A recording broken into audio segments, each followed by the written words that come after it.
మరి మనకు మాట్లాడటానికి ఉండదు.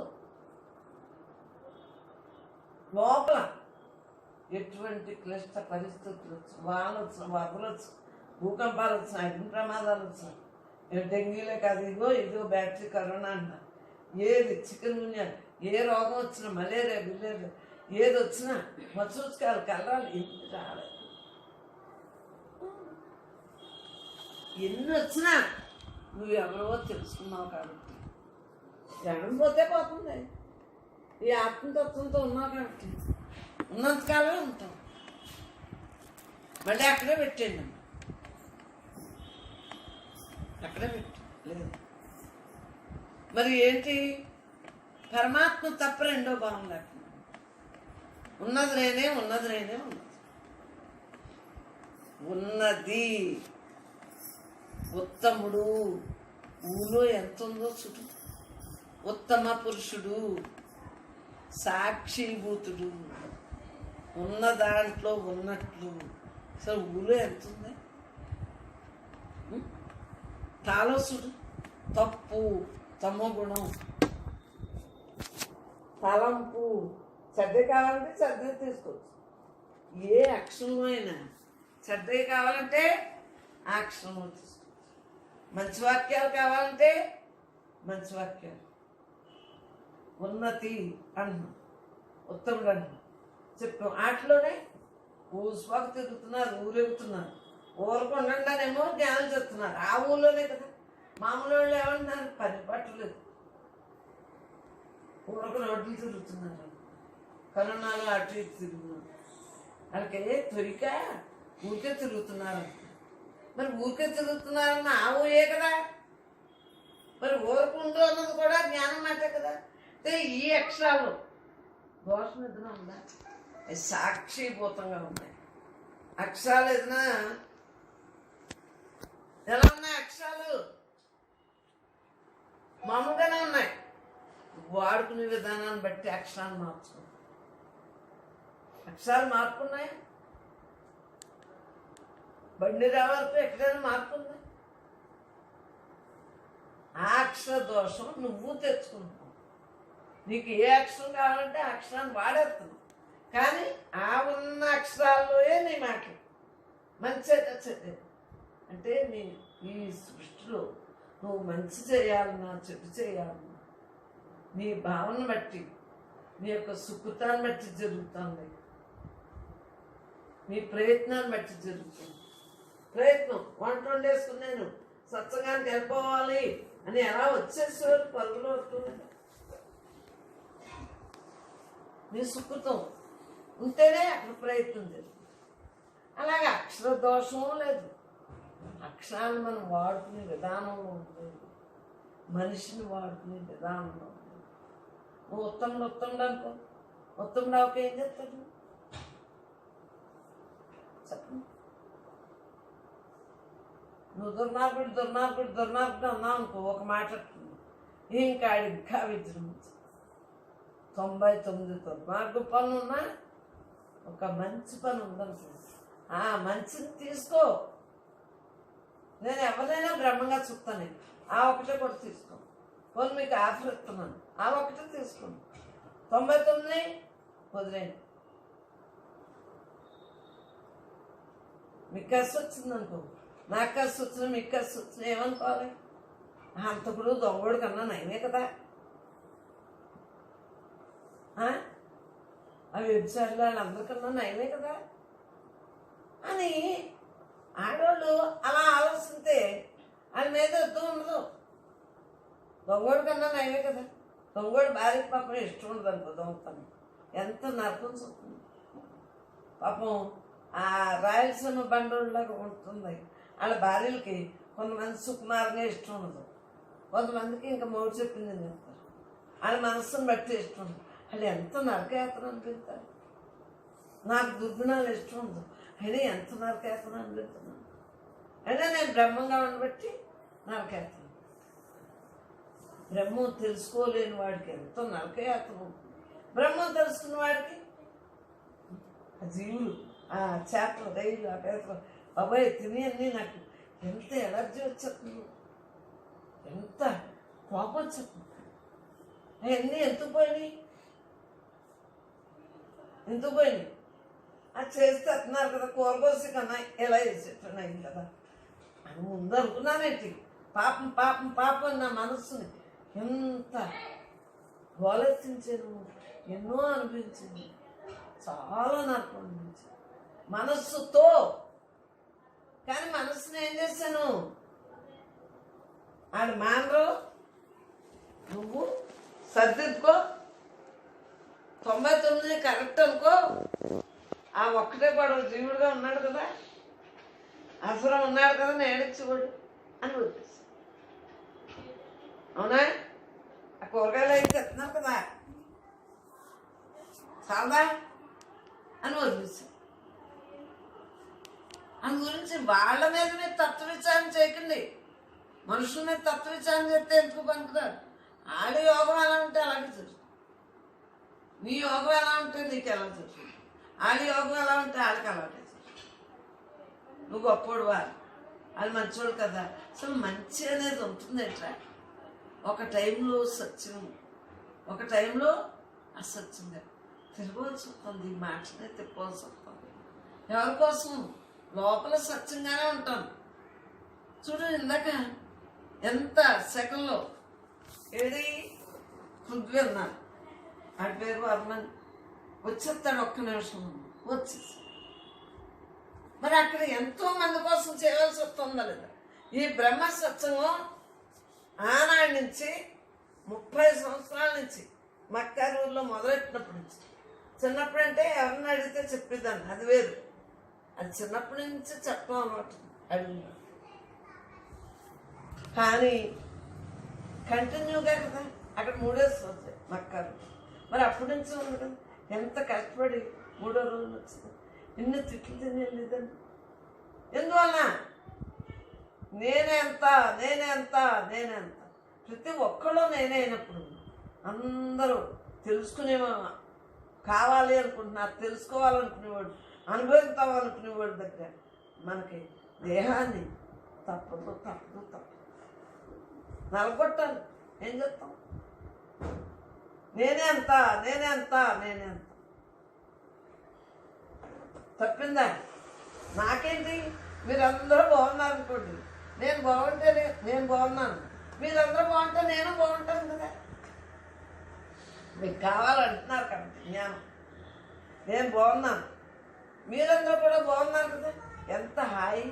ఈ హాయిలో ఎవరో తిట్టిన మాట నాకు లెక్క, 3 మంది 3 తిడుతున్నారు నన్ను, తిడితే నాకు లెక్క. వాళ్ళేంటి వాళ్ళు నలిగిపోయిందని, ఒకడో కరోనా వచ్చిందని, ఒకడు ఎవరు ఎన్నన్నా లైవ్ కరోనా రాలేదు కదా, వచ్చిందా? ఒక మంచి జరుగుతుందా లేదు? 14 మళ్ళీ బేతాడు చుట్టూ కూర్చున్నట్టు అయిపోతారమ్మా. మరి అంతే కదా, మళ్ళీ మాయలో పడిపోతే ఇన్ని సంవత్సరాల నుంచి మీకు ఇలా ఉండండరా అలా ఉండండరా అని చెప్పినవన్నీ మరి నా కోసం ఇప్పుడు ఎందుకే లైవ్ పెట్టుకుంది.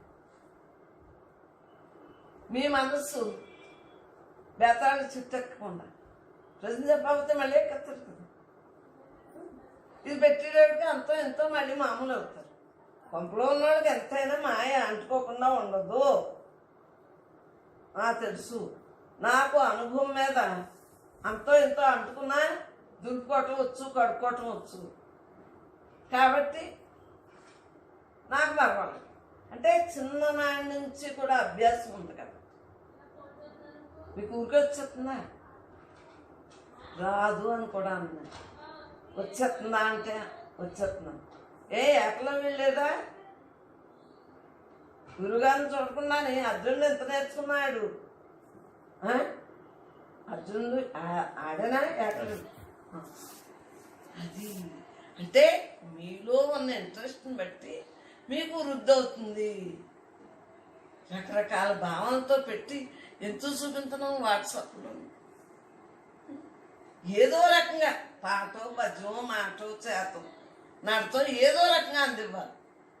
ఎందువల్ల మీకు ఇంట్రెస్ట్ ఉంది కాబట్టి. ఇంట్రెస్ట్ లేని వాళ్ళ గురించి అయితే నేను అసలు పట్టించుకునే ఈ దేహానికి నాకు సంబంధం ఏంటి? ఈ దేహం ఉన్నంతకాలం అలా ఉంటానే ఉంటాయి. దశలు మారుతాయి, స్నేహితులు మారుతారు. ముసలోడేక ఎవడొస్తారా? నీ ఫ్రెండ్ ముసలోడే, నువ్వు ముసలోడే. అప్పుడు నీ ఫ్రెండ్ వస్తాడని కూడా నీ ఫ్రెండ్ లోపల ఉన్నాడు. ఆ లోపల ఉన్నోడితోటి హాయిగా ఉండొచ్చు. దేహంతో ఉన్న ఫ్రెండ్ రాడు, నీకు సాయం చేయడు. నీ లోపల ఉన్నోడైతే ఆఖరి వరకు మంచి క్యారెక్టర్ ఆడు. నీ లోపల ఉన్నాడు. బయట ఉన్నాడు అంతో ఎంతో మనసుతో ఉంటే దోషం అంతో ఎంతో ఉంటుంది. మాటలో అయినా వంకర మాట అయినా మాట్లాడచ్చు. దుర్గుణం అంటే వంకర మాట దుర్గుణం కదా, అంత దుర్గుణాలు కదా. వంకర మాట అయినా ఉండొచ్చు. కానీ నీలో ఉన్నాడు సెన్సిటివ్. అసలు మామూలుగా ఉంటాడా? బ్రహ్మ మామూలుగా ఉంటుందంటరా? ఆడిలాగే ఉంచుతాం. నాలో ఉన్న ఆత్మ, నీలో ఉన్న ఆత్మ, అందరిలో ఉన్న ఆత్మ, అందరిలో ఉన్న ఆత్మ అలాగే మనల్ని ఎలా ఉంచుతుంది? అలా తటస్థంగా ఉంచేస్తాం.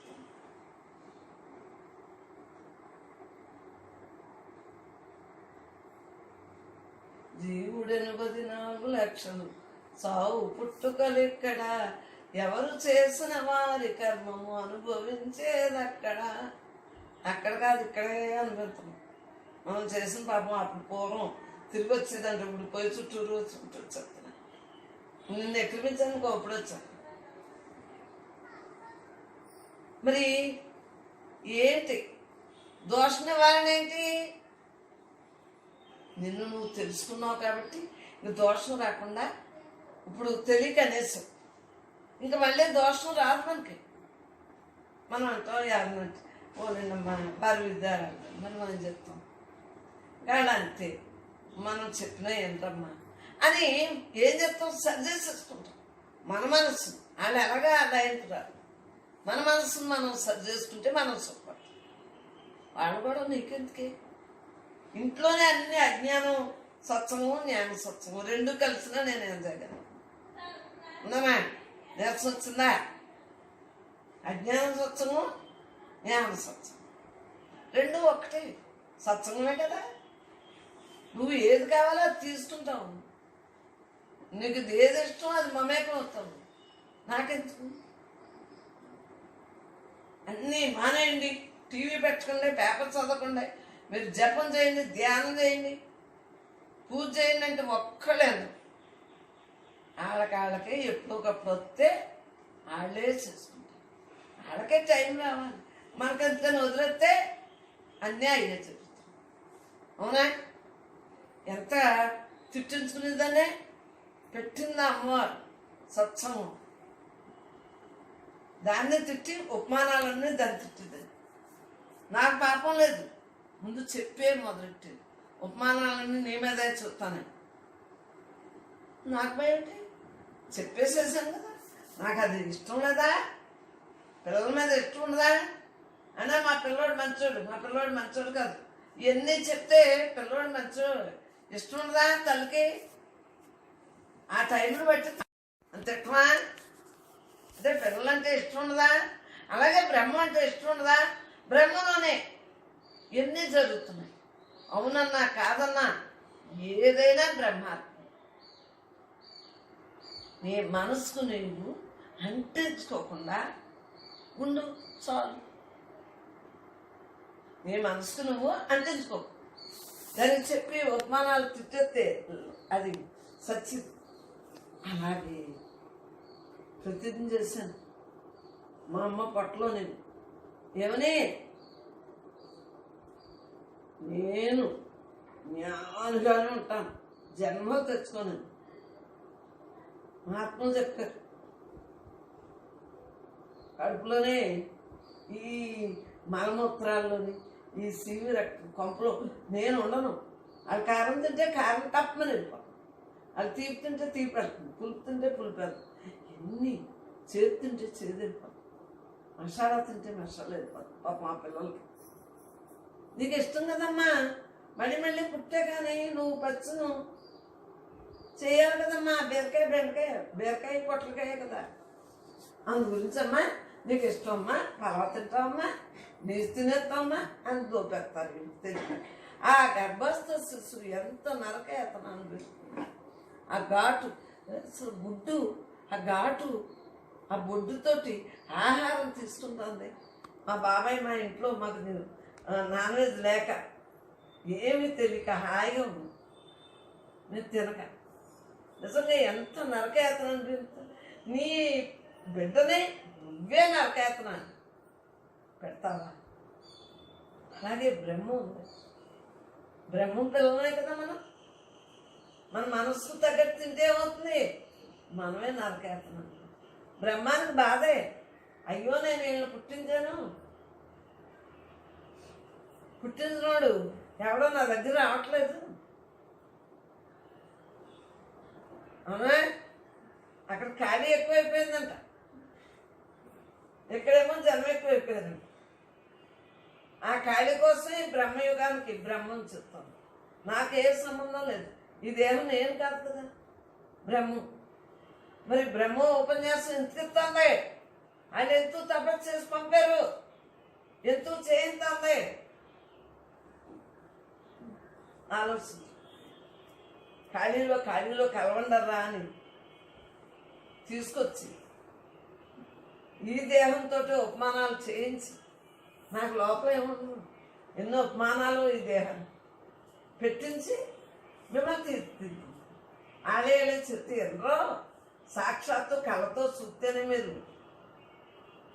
విన్నదే మీరు చేయటానికి కుదురుతుంది.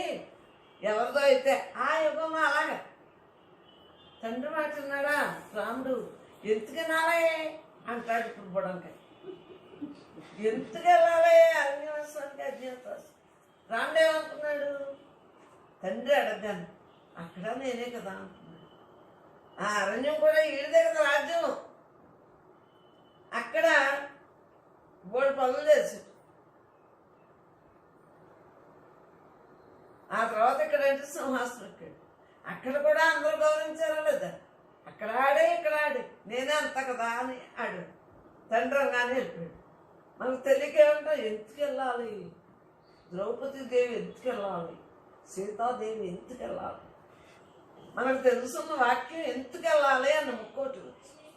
మరి వాట్సాప్లు ఎక్కువ సెల్లో చూసేసి మనకు వచ్చిన భావాలే ఎందుకు వెళ్ళాలి? ఆయన లోకరక్షణ లోకం కోసం వచ్చారు, లోక కళ్యాణం కోసం వచ్చారు, దుష్ట శిక్ష రక్షణ కోసం వచ్చారు. ఆ అవతార పురుషుని పట్టుకుని మనం ఎందుకు వెళ్ళాలి? సకలోడు ఉంటే మాత్రం వదిలేట్లే నా పెళ్ళాన్ని అని మనకే అనిపిస్తుంది. సిత్త అని రాముడు అడిగితే సినిమాను ఎందుకు వదిలేసాడని మనకే కష్టం. అగ్ని ప్రవేశం చేసింది కదా, ఎందుకు వదిలేసాడు? మన భావాలను బట్టి మనం అనేసుకుంటాం. వాళ్ళు లోక రక్షణార్థం, లోక కళ్యాణార్థం ఇలా నడవండరా, తండ్రి మాట వినండి, తమ్ముళ్ళు అందరూ అన్నీ వినండరా అని భర్త శత్రుఘ్నుడు, లక్ష్మణుడు, రాముడు ఎవరనుకున్నాం? ఆ విష్ణుమూర్తే రాముడు. లక్ష్మణుడు బొస్సు కొడతా ఉంటుంది, ఆదిశేషు. శంకు చక్రం భర్త శత్రుఘ్నుడు. వాళ్ళు అలా పుడితే మనం వాళ్ళకి పగనామా పెట్టాం. తోలుకోడు పగనామా పెట్టకుండా అమ్మా రాముడమ్మ, దశరథ రాముడమ్మ, అయోధ్య రాముడమ్మ, రామ ఇప్పుడు రామ కడుతున్నారు కదా మందిరం. ఆ రాముడు తలంపులో ఉన్న వాళ్ళందరూ కడుతున్నారు. నువ్వు నేనైతే కట్టగలమా? మసీదు ఉంటే ఏంటి, రామ మందిరం ఉంటే ఏంటి అంటాము. రాముడు అక్కడ ఉన్న ప్రదేశం అయోధ్యనా అని వాళ్ళు కట్టుకుంటున్నారు. మనందరూ కట్టుకుంటున్నారా? మనందరి కోసం కట్టున్నారు. ఆలోచించుకో. గాంధీ మహాత్ముడు ఆడికి స్వతంత్రం రావాలనుకున్నాడా? మనందరికీ స్వతంత్రం కావాలనుకున్నాడు? చెప్పండి. మనందరి కోసం కృషి చేసిన మహాత్ములు అందరూ. మనందరికీ ఆ రామ మందిరం పవిత్రంగా ఇదిగో తవ్వుతుంటే ఎన్నో వస్తున్నాయి విగ్రహాలు. మరి అది అవన్నీ మనకి ఆ యొక్క అనుభవాన్ని అలా ప్రవర్తించమని, ఎలాగా సృష్టిలో ఉన్నాం కదా, యుగమైనా ఈ యుగమైనా ఏ యుగమైనా మరి ధర్మరాజు ఆడ చెప్పిన మాట మిగిలిన వాళ్ళు ఎంత కోపం వచ్చినా విన్నారా లేదా? ఇవన్నీ భారత భాగవత రామాయణాలు ఇవన్నీ మరి ఎలా వచ్చింది? వాళ్ళ యొక్క భావన భీష్ముడు ప్రతిజ్ఞ ఎలా చేశారు? పెళ్లి చేసుకోలేదు కదా. సౌత్రి అదే తన గురించి అంటే ఆడ పుట్టిన బిడ్డలో రాజ్యం అలానే మళ్ళీ నీ వాళ్ళ అమ్మ అడుగుతున్నాను మళ్ళీ వీడికి పెళ్లి చేసుకుంటే పిల్లలు పుట్టితే వీడు రాజుగా అయిపోతారు వీళ్ళు పిల్లలు. అప్పుడు ఆ సౌత్రి పిల్లలే అవ్వాలనే కదా. మరి ఇవన్నీ ఏంటి? ఎంత ఉత్తమోత్తమైన కథని, సంస్కారాన్ని మనం ఏం చేస్తున్నాం? మనం ఇలా మదులుతుంటే ఇలా అయిపోతాం. మనం పత్రం కాకుండా ఆమె కూడా ఎందుకు? వాళ్ళు ఉత్తములు. పరమాత్మ తప్ప రెండో భావం లేకుండా ఉన్నాడా లేదా భీష్ముడు? మరి మనకు విష్ణు శాస్త్రం ఎప్పుడు పుట్టింది? అమ్మశ్రీ మీద ఉండగా పుట్టిందా లేదా? మరి ఇవన్నీ లలితా శాస్త్రం ఎప్పుడు పుట్టింది? లలితా శాస్త్రం నువ్వే, విష్ణు శాస్త్రం నువ్వే దేవుడు అని మనకి జ్ఞానం ద్వారా తెలియవచ్చు. వాళ్ళు దేవుళ్ళు, మనము దేవుడు అని తేటతెల్లంగా తెలియబడిందా లేదా? శివరహస్యంలో ఉంది రుభుగీత. అది మనకు తెలుసా? గ్లోమెంట్లో ఉండగానే అన్నారు. ఒక ఆమె తీసుకొచ్చి ఇచ్చి, అమ్మ మీరు చెప్పేది అంతా రుభుగీతేనమ్మా అని తెచ్చారు. మనకేం తెలుసు రుభుగీత ఉన్నట్టు? అలా తెలియకపోయినా అనుభవం ఏమైంది? తేట తెల్లంగా అందరికీ అనుభవించడానికి అవకాశం. అప్పటి నుంచి రుభుగీత అమ్మ అంతే, అన్నీ చేస్తూ చేయనట్టుంటారు, అమ్మ ఆత్మగా ఉంటారు అనే రుభుగీతని అందరూ ఫాలో అయ్యి చక్కగా మన సత్సంగులు అందరూ రుభుగీతని అనుభవిస్తున్నారు. రుభు నిదాగు చూస్తాడు. ఆ చెప్పిన ఎంత ఇది ఎక్కడ? శివరహస్యంలో ఉందంట. శివుడు చెప్పాడంట రుభుకి, రుభు మహర్షికి. రుభు నిదాగుడు చెప్తాడు. ఎన్ని మనకు తెలుసా? తెలియకపోయినా ఎందుకు వచ్చినాయి? మన యొక్క అనుభవానికి. అమ్మా మీరు చెప్పింది ఆ శాస్త్రంలో ఉంది, ఈ శాస్త్రంలో ఉంది, నేనే నువ్వు నువ్వే నేనంటే బాగోలేదని మానేస్తే తత్వమసి మహావాక్యం చెప్పారు. ఓహో అనుకున్నాను, నాకు తెలియదు కదా. నేనే బ్రహ్మనే నేనంటే అయ్యా అహం బ్రహ్మాస్ముడు, అయమాత్మ బ్రహ్మలో ప్రజ్ఞానం బ్రహ్మలని అందరూ చెప్పారు. నాకు ఏదొస్తే అది చేసేసాను. ఏదొస్తే అంటే ధ్యానంలో వచ్చింది. మరి కరెక్టే కదా. దొంప తవ్వుకున్నట్టు తవ్వుకోవాలంట. మనకి ఎక్కడ ఏ లీకేజీ లేకుండా, ఏ లీకున్నా, ఇంత చిల్లున్నా అలా అలా సన్నంగా కాకుండా మనలో ఏ లీకేజీ లేకుండా పరిపూర్ణంగా ఉండాలి. మనం పరమాత్మ స్వరూపులు, మనకైతే పరిపూర్ణంగా ఉండాలి. మరి ఏంటి కథ? తప్పదు పరిపూర్ణంగా పరబ్రహ్మ స్వరూపం. లీకేజ్ తెచ్చుకోవచ్చు, డ్యామేజ్ చేసుకోవచ్చు. పుట్టింది మననే ఉంది, జీవుడు తప్పుకుంటాడు, డ్యామేజ్ ఎలాగా అప్పుడు అయిపోతుంది కదా. ఆ దేహం పంచభూతాలు కదా. అప్పటి వరకు మనం ఎలా ఉండాలి? లోపల స్ట్రాంగ్గా ఉండాలి, బయటకు ఉదారత్వంగా ఉండాలి, కఠినంగా ఉండాలి. తిట్టేటప్పుడు పిల్లల్ని, చదువులప్పుడు, తప్పు చేసినప్పుడు, మళ్ళీ మంచిగా ఉన్నప్పుడు ఉదాహరణ. రకరకాలుగా మనం యాక్షన్ చేయాలి. ఒకే దేహంతో ఎన్ని యాక్షన్లు చేస్తున్నాం.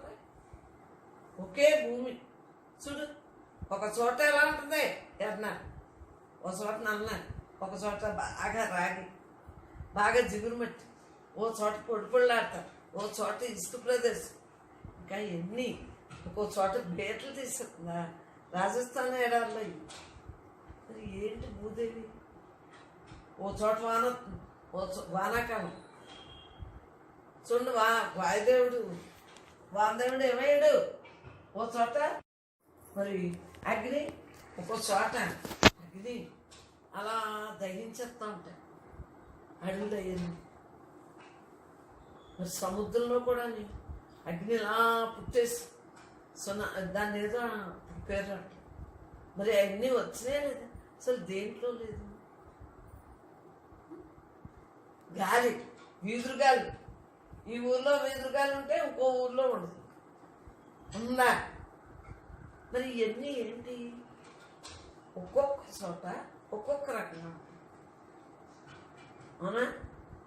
ఆకాశం ఒక్కలాగే ఉంటుంది, కానీ ఇక్కడ మేఘాలతో ఉంటుంది. ఈ మేఘాలు ఇంకో చోట కదా, ఇక్కడ సూర్యుడు ఉంటాడు, మళ్ళీ ఇంకో చోట. మరి దేశం అంతా ఒక చోట అయితే రాత్రి వాళ్ళే ఎండనంట, ఒక చోట వానాకాలమే ఉండదు, శీతాకాలమే, శీతాకాలమే ఉంటుంది. మరి ఏంటి? 3 కాలాలు ఉండవంట. మార్పు చెందేవి మార్పు చెందుతానే ఉంటాయి. అవన్నీ నువ్వేమి మార్పు చేయక్కర్లేదు. దేవుడు దేవుడు సృష్టి నువ్వేమి తిరగబెట్టక్కర్లేదు. దేవుడు తెలీదా? సృష్టిని సృష్టించినోడు తెలీదా? నేపాలన్నా ఒక రకంగా ఉంటారు ఆ మనుషులు, చైనా వెళ్తే ఒక రకంగా ఉంటారు. మరి బాగా అందగత్తులుగా ఉన్నదేమో కాశ్మీర్ అంటారు. ఏయో కొన్ని ప్రదేశాల్లో కొన్ని రకాలు. అమెరికాలో నల్లోళ్ళు తెల్లవాళ్ళు కూడా ఉంటారు. అలాగే మనకి ఇక్కడ నల్లగాని తెల్లగాని 2 కలిపి ఉంటాయి. అలా ఒక్కొక్క దేశంలో ఒక్కొక్క రకంగా సృష్టిలోనే కదా. దేశాలు మార్పైనా అది పుట్టం ఒకలాగే తల్లి గర్భం నుంచి వచ్చారు. ఆపరేషన్ అవ్వచ్చు, మామూలుగా శ్మశానానికి పెట్టిలో పెట్టుకోవచ్చు, కాల్చవచ్చు, నేలలో పాచవచ్చు. ఏదైనా పుట్టం మరణం ఒక్కటి కాదా? ఏ దేశంలో అయినా విద్యాభ్యాసాలు వేరుగా ఉండొచ్చు, వాళ్ళ భాషలు వేరుగా ఉండొచ్చు, వాళ్ళ నడతలు వేరుగా ఉండొచ్చు, వాళ్ళ ఆహార నియమాలు వేరుగా ఉండొచ్చు, రకరకాలుగా ఉంటుంది. మనకి ఇక్కడ గంగలో ములిగితేనే పుణ్యమని ములుగుతాం. ఆయనకి అదంతా డస్ట్ అనొచ్చు, దత్తి అనొచ్చు. మాకు ఇండియా వాళ్ళు నీట్గా ఉన్నమాట. కానీ కరోనా అన్ని దేశాలకు పెట్టేసింది. చెప్పు, బ్రహ్మంగాన్ని అంతటా వ్యాపించేసింది. పుట్టింది చైనాలో, హాల్లో పెట్టించేసారు. వీరబ్రహ్మంగారి చరిత్ర మరి ఉంది కదా, అంతే. ఇంకా మొత్తం నకసిక పర్యంతం వ్యాపించేసింది. ఎప్పుడు కరోనా వస్తుందో తెలియదు. ఆ కరోనా వచ్చే లోపల మనం ఎలా ఉండాలి? పరమాత్మగా ఉందాం. కరోనా వచ్చినా మనకెందుకు, కరోనా రాపోయినా మనకెందుకు. మరి కొంతమందికి వస్తాం, కొంతమందికి రావట్లేదు. ఇవన్నీ మనం ఏం చేయగలం? మనకు ఆయువు ఎప్పుడైపోతే అప్పుడు ఇంకో రకంగా చచ్చిపోయింది రసం. కానీ అలాంటి ప్రయత్నం మానున్నామా? జాగ్రత్తగా ఉంటాం. ముక్కులు కట్టేసుకున్నాం, ముక్కు మూతి. మరి ఆలోచించుకున్నాం. మరి ప్రతి ఇది ఆలోచించుకున్నాం. నాకు మా అబ్బాయి గారు వచ్చి, మా పిల్లోడు అన్నాడు, ఇలా చెప్తాంటే వద్దులే నీ కొడుకొస్తున్నా. ఇంకో కొడుకు వచ్చి పనిచేసే వాళ్ళు వస్తేనే జీవన మనం కట్టుకోలేకపోతున్నాను, ఊపిరి అట్టలేదన్నారు. వాళ్ళు కట్టుకోమన్నారు, వాళ్ళు కట్టుకుంటున్నారు. ఓ రోజు కట్టుకున్నారు, ఓ రోజు మాట. అంతే, నన్ను ఎలా పెట్టుకున్నారు? నాకంటే ఊపిరి ఇంకా చెమటలు వండేసారు. మళ్ళీ దీన్ని కట్టింది నీట్గా వస్తుందా మానుకుందాం మరి దేవుడు. కానీ చేస్తున్నామా లేదా? ఏ భయంతో చేస్తున్నాం? రోగ భయంతో. అలా ఉండాలి, తప్పదు. వ్యతిరేకించుకోండి. వ్యతిరేకింటే మనమే. గవర్నమెంట్ చెప్పింది చక్కగా అన్ని దేశాలు ఇలాగే మాస్కులు పెట్టి దూరం పాటింతా,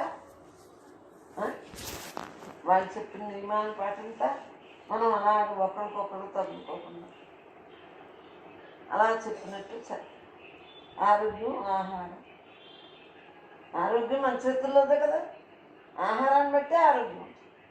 కానీ అనారోగ్యం వస్తుంది చూడండి, క్రితం జన్మ సంస్కారాన్ని బట్టి వ్యాధి రూపేణ వస్తుంది. మన యొక్క కర్మ వ్యాధి రూపేణ. మీకు వినిపిందా? నాకు వినిపిందా నా మాట? మీకు వినిపిందా? నా మాట నాకే వినిపిద్దాం. గట్టిగా రీసౌండ్ చెప్తాను. లేదు రీసౌండ్. మరి ఏంటి అందు గురించి మనం ఎలా ఉండాలి? మనం ఆరోగ్యం జాగ్రత్తగా ఉంటే అనారోగ్యం వచ్చాక ధ్యానం చేయలేం. అందరితో ఆరోగ్యంగా మాట్లాడలేం, పనులు చేయలేం. అందరూ ఇసుకుంటారు, హాస్పిటల్ తిప్పలేక చచ్చిపోతున్నాం. ఏం చేస్తాం? క్రితం జన్మ విధిని బట్టి ఆ బుద్ధి పుట్టి అవి తినబుద్ధేస్తాం. అది ఎవరిదో తప్పు? సంస్కారాన్ని తప్ప, నీ తప్ప. అంతకుముందు తినమంది, అంతకుముందు చెప్పింది విధిలో అదే ఇప్పుడు ఫాలో జరిగిపోతుంది. డాక్టర్ ఏమంటారు? జాగ్రత్తగా ఉండండమ్మా, పెద్దడి అన్నం తినేయండమ్మా, అర్ధరాత్రి వరకు నిద్రకుండమ్మా. వాళ్ళు పాపం చెప్పి చూస్తారు. ఆడ కుదరకపోయింది. పేషెంట్లు ఎక్కువైతే వాళ్ళకే 3 తినవలసి వస్తాం. మనం కూడా చూడండి, ఇల్లు దులిపించినాడు 3 వస్తుంటాం పనంతా అయ్యాక. అలాగే డాక్టర్కే పాపం వాళ్ళు చెప్పడం చదువుతున్నారు, కానీ వాళ్ళకే కుదరదు. ఈ పేషెంట్ దగ్గర పోలే పాపం వాళ్ళు ఎదురు చూస్తారు కదా అని. అలా ప్రతి ఒక్కళ్ళు ధర్మాన్ని ఎంత నిర్వర్తిస్తున్నారు మనం ఆలోచించుకోవాలి. మన గురించి సంఘం ఎంత కృషి చేస్తాం, అందరూ మన గురించి ఎంత బాగా చెప్తున్నారు. గవర్నమెంట్ ఇప్పుడు ఎంత అలా చెప్తాం. పోలీసులుగా ప్రతి ఒక్కళ్ళు ఆ డస్ట్ పట్టుకెళ్ళి వాళ్ళ దగ్గర నుంచి, డాక్టర్ల దగ్గర నుంచి ఎంతో సేవ చేస్తున్నారు. వాళ్ళందరూ దేవుడు కదా. మళ్ళీ కనిపించిన వాడు అందరూ దేవుడు కదా. ఇప్పుడు వాళ్ళ సేవను బట్టి పోలీసులందరూ ఇప్పుడు దేవుడు అని. మరి అంతకుముందు దేవుడు కదా. జ్ఞానికే అంతకుముందు కూడా దేవుడిగా చూశారు. మీరు సేవను బట్టి ఇప్పుడు దేవుడు అని. ఎప్పుడు దేవుళ్ళమే. మనం అందరూ దైవ స్వరూపమే. ఉన్నది నేనే పరమాత్మ తప్ప రెండో భావం లేకుండా ఉండగలుగుతాం. ఉన్నది నేనే ఆలోచించ. మరి ఈ కంప్యూటరే, ఈ లైవే అదే పిల్లలు చూస్తే తెగతిట్టారు, సెల్లాలు చూస్తే తెగతిట్టారు. ఇప్పుడు మరి వాట్సాప్ కోసం మనమే చూస్తాం. అన్నీ చూడండి, వాళ్ళు తిట్టినన్నీ మనకు వచ్చేస్తాయి. మనం తిట్టించేస్తాం. ఆయన తిట్టివ్వడం లేదా? అట్లా బయటకు వెళ్ళి ఆడవచ్చు కదా. గాలైనా పంపలో పడి ఎత్తమాను ఆ సెల్లో ఏమనుకుంటారు అని చిన్నపిల్లల దగ్గర నుంచి ఆడు పడుకుని మరి ఆడేస్తాను తెలుసు. కానీ అవన్నీ మనకు వచ్చేస్తుంది. కొత్త ఆయన అనుకోలేదు. మన సత్సంగులు అందరూ పెద్ద సెల్లు ఈ లైవ్ మనం చేసిన తప్పు మనం చెప్పుకోవాలి. అసలు వెంటనే వచ్చేసింది. ఇంకా జన్మలు ఎక్కడ వెంటనే వచ్చేసింది. మనం పిల్లల్ని తిట్టాం. ఏంటి సెలబెట్టి అన్నం పెడతావా అని తిడితే మనం సెలబెట్టి తిని కట్టుకొచ్చు. ఫోన్ కూడా అంతే. పెట్టి స్పీకర్ పెట్టి వంటతో మాట్లాడచ్చు. మనం ఎవరిని తిట్టాము? మా అమ్మనే తిట్టాము. వాళ్ళు ఎవరో అనుకున్నాం. నామరూపాన్ని చూసి అనుకున్నాను. వాళ్ళు ఎవరో అనుకున్నాం. అది మళ్ళీ తిరగేసి మళ్ళీ మనకే వచ్చింది. దాని గురించి ఎవరిని ఏమన్నా మళ్ళీ మనకు వచ్చు. మా సోను తిట్టినా మనకు వచ్చు, వాడు సోను తిట్టినా మనకు వచ్చు, పిల్లల్ని తిట్టినా మనకు వచ్చు. ఎవరిని తిట్టినా ఏమవుతుంది? ఇక్కడ మీరు వింటున్నారు. ఈ గంటన్నారా మీరు ఎవరిని తిట్టట్లేదు, తిడుతున్నారా? ఈ గంటన్నారే పాపం నాకు మీకు కూడా భావన వచ్చిందా? మార్పు వాడే మారిపోవట్లేదా? సత్యమునే పలుకుము. అప్పుడు ఏమన్నాడు ఋషి? ఏమన్నాడు? సత్యం పలకండి. ఇలా వెళ్ళారంట. ఏవో ఇంద్రియాలతో సైకిల్ చేశాడు. నోటి మాట అంటే వద్దు కానీ అలా ఏది చూసినా ఏది చేసినా ఏది మాట్లాడినా మనం అయి ఉన్నామని గుర్తింపులో ఉన్నప్పుడు తప్పదు కదమ్మా. ప్రపంచంలో ఉన్నాం, మన ఇంట్లో మనం ఉన్నాం, దేహంగా ఉన్నాం. ఈ భగవంతుడిని అంతటా ఉన్నాడు, అందరిలో ఉన్నాడు, నాలో ఉన్నాడు. మరి ఏం చేయాలి? సర్వవ్యాపి ఆయన, సర్వసమర్థుడు, నిరాకారుడు, నిర్గుణుడు. ఆయనకేంటి? అలాగే మనలో ఉన్నవాడికేంటి?